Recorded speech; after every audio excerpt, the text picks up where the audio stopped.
I wanted to describe the situation of someone that has lived in very confined space. Like there's sort of the allusion to several prison cells, and I'm sort of creating this landscape with a situation for this imprisonment. And I was using projection and objects, and the objects create a shadow, and there are some, the images are on the object, and some part of the image falls in the background. And this idea of having two sort of spaces came from this idea that when people are in these limited situations, they kind of have at least two ways of thinking about it.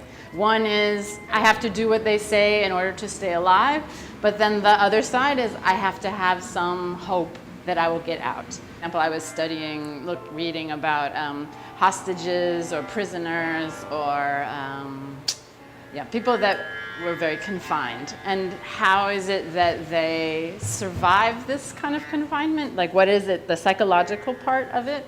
So it's not just about depressing, like, oh, you're stuck, but also these stories are about how do you survive it. So one of the books that this piece is based on is about Terry Anderson. He was a reporter, and he was held hostage for 7 years, which you'd think would break anybody. But in his book, he's quite creative with how he dealt with it.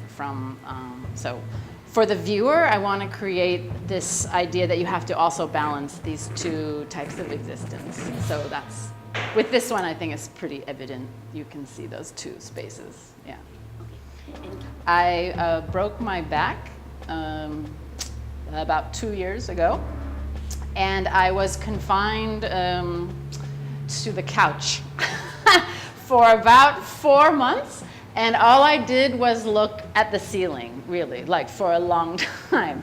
And so while I was laying there, and also maybe it becomes not intentional, but I became one of the prisoners that I was exploring in my other work, that now I am trying to escape this kind of limitation in my head. So when I was laying there on my back in my living room looking at the couch for so long, I was thinking, my feeling was that I was under ice. I felt like the ceiling felt like this roof I was under a lake or something. And that I wanted to make a movie eventually that you will watch from below. And it's about sort of isolation and feeling trapped a little bit. And then the final image is something I shot in the Arctic. Last summer I was on a residency, and one of my favorite days was we came upon this giant iceberg.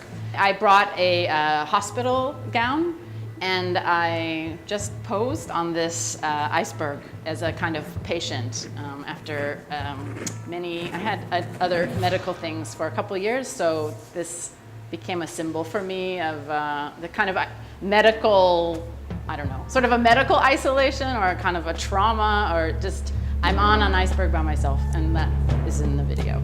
Yeah, sort of as a metaphor for that isolation, I suppose.